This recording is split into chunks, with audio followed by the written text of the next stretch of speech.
ہے ان کے ساتھ مل کے 60 ارب پلس کوئی ہیرے جواہرات ان کا جو ہے وہ اس نے ڈاکہ مارا ہے. اور جو منی لانڈرنگ کی رقم جو قوم کی امانت تھی جس کو خود برطانیہ کی جو ایجنسی ہے NCA اس نے خود لکھ کر کہا کہ آپ کی یہ دولت ہے جو ہم نے پاکستان واپس بھیجنی ہے اس کی بندر باٹ کی گئی.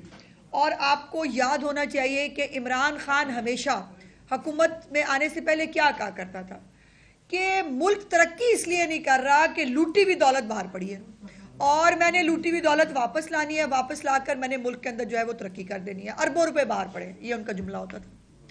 اور پھر وہ جو ان کا بالکا ہے جو بگوڑا ہے اس وقت, وہ مراد سعید بڑا مشہور زمانہ, وہ آئے گی تو 10-100 ارب ڈالر ادھر منہ مارے گی تو پھر وہ ادھر منہ مارے گی, یہ بھی آپ کو یاد ہے. تو وہ جب منہ پہ مارنے کی باری آئی تو اپنے ہی منہ پہ مار لیے. انہوں نے کہا کہ بھائی ادھر ادھر کیوں منہ پہ مار رہے ہیں, میں ہوں نا, میرے منہ پہ مارو, بشرا پیرنی کے منہ پہ مارو, ہم ہیں, ہمارے اتنے عرب جو آ رہے ہیں وہ ہمارے منہ پہ مرنے چاہیے.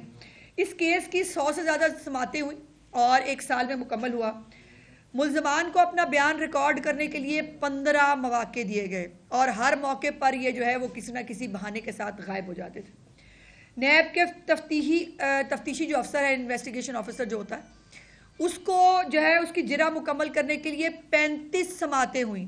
یہ بار بار لنگر آن کرتے رہے اس کیس کو, اور یہ جو آج کہتے ہیں نا کہ جی ہم تو چاہتے تھے کہ کیس کا فیصلہ آ جائے.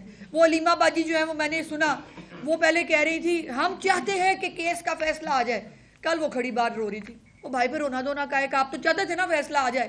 اور کل میں نے دیکھا ایک کلپ, وہ شاہ خاقان عباسی جن کو مطلب میں چلے ان کے بارے میں کچھ نہیں کہتی, وہ ان کے ساتھ کھڑے ہو کے بڑا خوش ہو رہے تھے اور وہ کہہ کے لگ رہے ہیں, لگ ہی نہیں رہا کہ ان کے جو ہے وہ لیڈر کو سزا ہوئی ہے یا وہ چھپا ہی لیتے. بھائی اس طرح نہیں کرتے, مطلب کوئی ایک دکھانے کو, دنیا کو دکھانے کوئی مطلب تھوڑا بہت چہرے پہ کوئی بندہ لے آتا ہے کہ یار بڑا افسوس ہوا ہمارے لیڈر کو جو ہے بے گناہ بقول ان کے بے گناہ سزا ہوئی.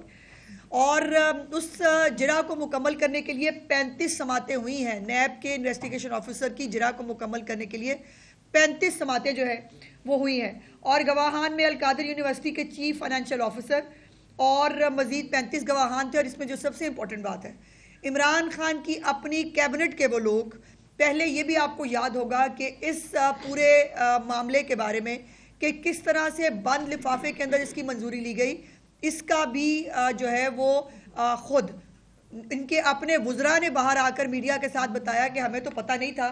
3-3.5 منٹ کے اندر کاروائی پوری ہوئی, ہمیں کہا جی ایک لفافہ ہے کانفیڈینشیل ہے بتا اور نہیں کر سکتے, بس اس کی منظوری دیں, اور ہم منظوری دے کر ہم باہر آ گئے.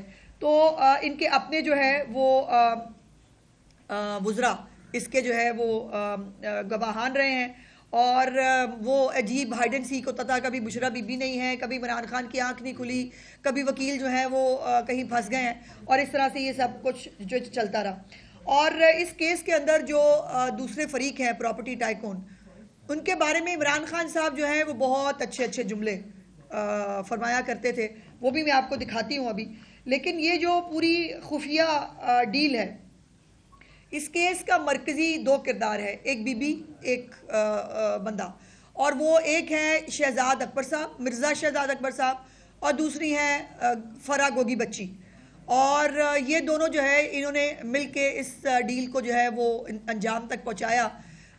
شہزاد اکبر صاحب کا تو آپ کو یاد ہے کہ ایک بریف کیس کے ساتھ ایک تو پتہ نہیں کون سا وہ کارٹون دیکھ رہی, موٹو پتلو, کوئی کارٹون وہ بچیاں دیکھ رہی تھیں, وہ وہاں پر جو کمپیوٹر ان کو ملے ہوئے ہیں, اور وہاں پر جو ہے وہ اللہ جانے کون سی تعلیم دی جا رہی ہے. کل چیف منسٹر صاحبہ نے کہا ہے کہ انشاءاللہ تعالیٰ وہاں پہ کیا تعلیم دی جا رہی ہے اس کو دیکھیں گے, اور بچوں کو اچھی تعلیم بھی ملے گی. وہاں کے لیپ ٹاپس, چونکہ وہ بچیاں جو ہیں وہ مریم نواز صاحبہ کو یاد بھی کر رہی تھیں اور ان کو دعوت دے رہی تھی کہ ہماری بھی یونیورسٹی میں آئیں. لیکن سوال یہ ہے کہ عمران خان کے پاس حکومت پاکستان کا خزانہ تھا, پنجاب کی حکومت تھی, KPK کی حکومت تھی, بلوچستان کی حکومت تھی. عمران خان کو کس نے روکا تھا کہ وہ پورے ملک میں یونیورسٹیاں بنا دیتا, پورے ملک میں سیرت النبی صلی اللہ علیہ وسلم کی یونیورسٹیاں بناتا؟ کس نے روکا تھا؟ اپنے جو ہے وہ گورنمنٹ کے اندر ہوتے ہوئے تم نے کوئی یونیورسٹی نہیں بنائی. سیرت النبی صلی اللہ علیہ وسلم کے لیے تو چھوڑو, تم نے عام یونیورسٹیاں بھی نہیں بنائی. اور اس یونیورسٹی کے لیے چونکہ اس کے اندر سیٹلمنٹ کی تھی، کیونکہ اس کے اندر فائدہ لینا تھا، یہ اس یونیورسٹی کو اپنے فائدے کے لیے بنا کر اب اس کا نام استعمال کر رہے ہو. کبھی سیدھے تو نبی کے پیچھے چھپنے کی کوشش کرتے ہو نعوذ باللہ، کبھی تم جو ہے وہ ان کے پاک ہستیوں کے نام لیتے ہو. تمہاری حیثیت ہے پاک ہستیوں کے نام لینے کی، لیکن ان کے یہ مذہب کارڈ کھل کے بیچتے ہیں. اور مجھے حیرت یہ ہے کہ ان کو کوئی دیکھنے اور سننے کے لیے جو ہے وہ تیار نہیں ہے. اب یہ جو ایک لائن تھی آخری این سی اے کی جو اس کے اندر انویسٹیگیشن کے اندر، اور انہوں نے کہا کہ assets will be return to the state